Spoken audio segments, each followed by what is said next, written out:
आरोग्य जागृती. नमस्कार मित्रांनो, आरोग्य जागृतीमध्ये पुन्हा एकदा आपलं स्वागत आहे.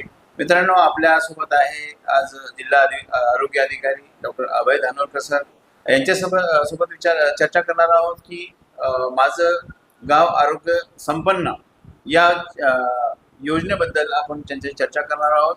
या योजना कशा राबवल्या जातात, हे योजना केव्हापासून राबवली जाते, हे यांच्या माध्यमातून. सर नमस्कार सर, आरोग्य जागृतीमध्ये स्वागत आहे. सर, माझं गाव आरोग्य संपन्न ही प्रक्रिया काय आहे, याचं नाव कसं आहे? नक्कीच जे आपण महाराष्ट्र शासनाने एक अत्यंत चांगलं अभियान लॉन्च केलेलं आहे. या अभियानाची सुरुवात 1 एप्रिल 2026 पासून सुरू होत आहे आणि हे अभियान पूर्ण वर्षभर चालणार आहे. तर ह्या अभियानाचं नाव आहे माझं गाव आरोग्य संपन्न गाव. हे आपण जे म्हणतो की हेल्थ जे आहे ते फक्त तुम्ही मेंटली सोशली वेलबिंग असावी असं नाही आहे. तर खूप साऱ्या गोष्टी आहेत की ज्या तुम्हाला हेल्दी बनवतात.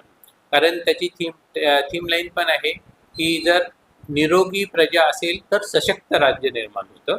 तर त्याचाच धागा पकडून आपण वेगवेगळ्या डिपार्टमेंटच्या मदतीने आपलं गाव जे आहे ते आरोग्यपूर्ण कसं असेल हे पाहणार आहोत. त्याच्यामध्ये तुमच्या घराच्या आजूबाजूला केलेलं ट्री प्लांटेशन असेल, तुम्ही कोणतं बायोफ्युएल वापरता हे असेल, तुमच्या गावातील लसीकरणाची स्थिती असेल, तुमच्या गावामध्ये ज्या काही गरोदर माता आहेत त्यांची तपासणी असेल, प्रसूतीचं प्रमाण असेल, त्यानंतर सांसर्गिक आजार म्हणजे जसं ट्युबरक्युलोसिस आहे, लेप्रेसी आहे, ह्या आजारांचं प्रमाण, ह्या आजारांची उपचाराखाली असलेले रुग्ण, त्याचबरोबर असांसर्गिक आजार म्हणजे जसं आपण डायबिटीज, हायपरटेन्शन आणि कॅन्सर, ह्या सगळ्या लोकांचं तुमचं स्क्रीनिंग झालेलं आहे का नाही, स्क्रीनिंग झालं असेल तर जे निदान झालेले आहेत ते लोक तुमच्या उपचाराखाली आहेत का नाही हे पाहिलं जाणार आहे. माता आणि बालकांच्या संबंधी बालकांचं लसीकरणाचं स्टेटस, ॲनिमियाचं स्टेटस, हे सगळं त्याच्यामध्ये पाहिलं जाणार आहे.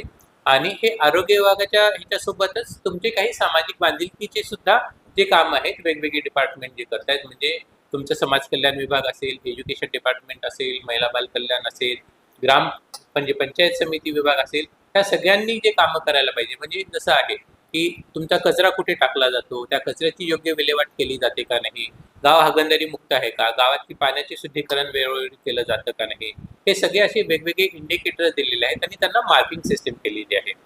तर प्रत्येक गावाला 100 मार्कासाठी टेस्ट द्यायची आहे आणि त्याच्यामध्ये जे गाव सर्वप्रथम ठरेल तुमच्या जिल्ह्यामधून, तर त्यांना सुद्धा आपण प्राईज देणार आहोत. साधारण 25 लाख रुपये हे पहिलं प्राईज असणार आहे.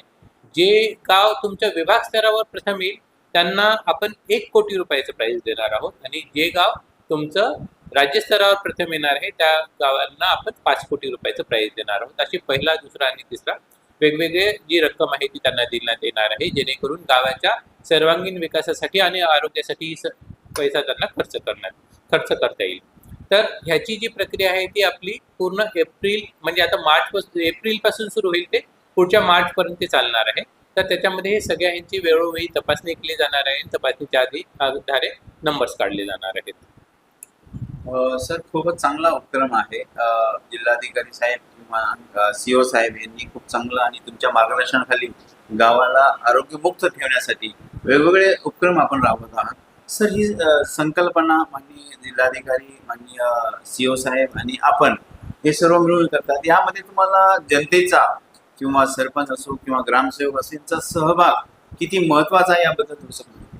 नक्कीच प्रत्येकाला म्हणजे प्रत्येक ग्रामपंचायतीला मी तसं आवाहन करतो आणि ॲक्च्युली असं रिकमेंडेड आहे की प्रत्येक ग्रामपंचायतीनं ह्याच्यामध्ये सहभाग घ्यायचा आहे.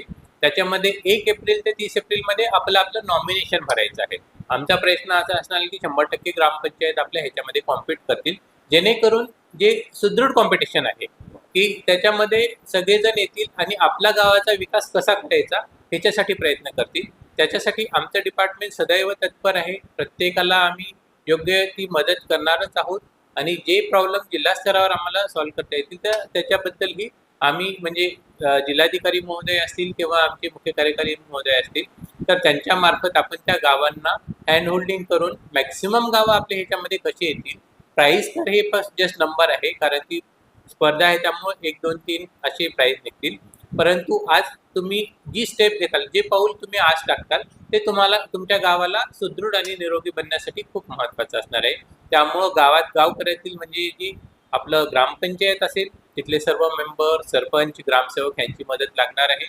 वेळोवेळी आपल्याला शिक्षकांची मदत लागणार आहे, अंगणवाडीची मदत लागणार आहे आणि गावातील बाकी जो कोणता स्टाफ आहे आपला त्या तिथे काम करणारा, राज्य स्तरावरचे असतील किंवा केंद्र शासनाचे असतील, सगळ्या कर्मचाऱ्यांसोबत आपल्याला जनतेचाही सहभाग याच्यामध्ये खूप जास्त आवश्यक आहे. खूप खूप धन्यवाद सर. आपण खूप चांगली माहिती दिलेली. जिल्ह्याचे आरोग्य सुदृढ राहण्यासाठी खूप चांगला महत्त्वाचा विषय आहे आणि सर्वांनी यामध्ये सहभाग घ्यायला पाहिजे. सरपंच असो की ग्रामसेवक, त्याच सर्वात महत्त्वाचे म्हणजे तिथले ग्रामस्थ, यांना खूप महत्त्वाचा हा विषय आहे. आपलं गाव कसं पुढं जाईल, आरोग्यमुक्त कसं राहील, याकरता आपण तर प्रयत्न करत आहात. असेच प्रयत्न ग्राम लेवलला पण होईल, हीच आपण अपेक्षा धरूया. आणि या पार्टिसिपेट म्हणजे स्पर्धेमध्ये सर्वांनी आवर्जून भाग घ्यावा आणि आपल्या गावाचं नाव पुढे नेण्यासाठी प्रयत्न करणं खूपच गरजेचं आहे. धन्यवाद सर. धन्यवाद.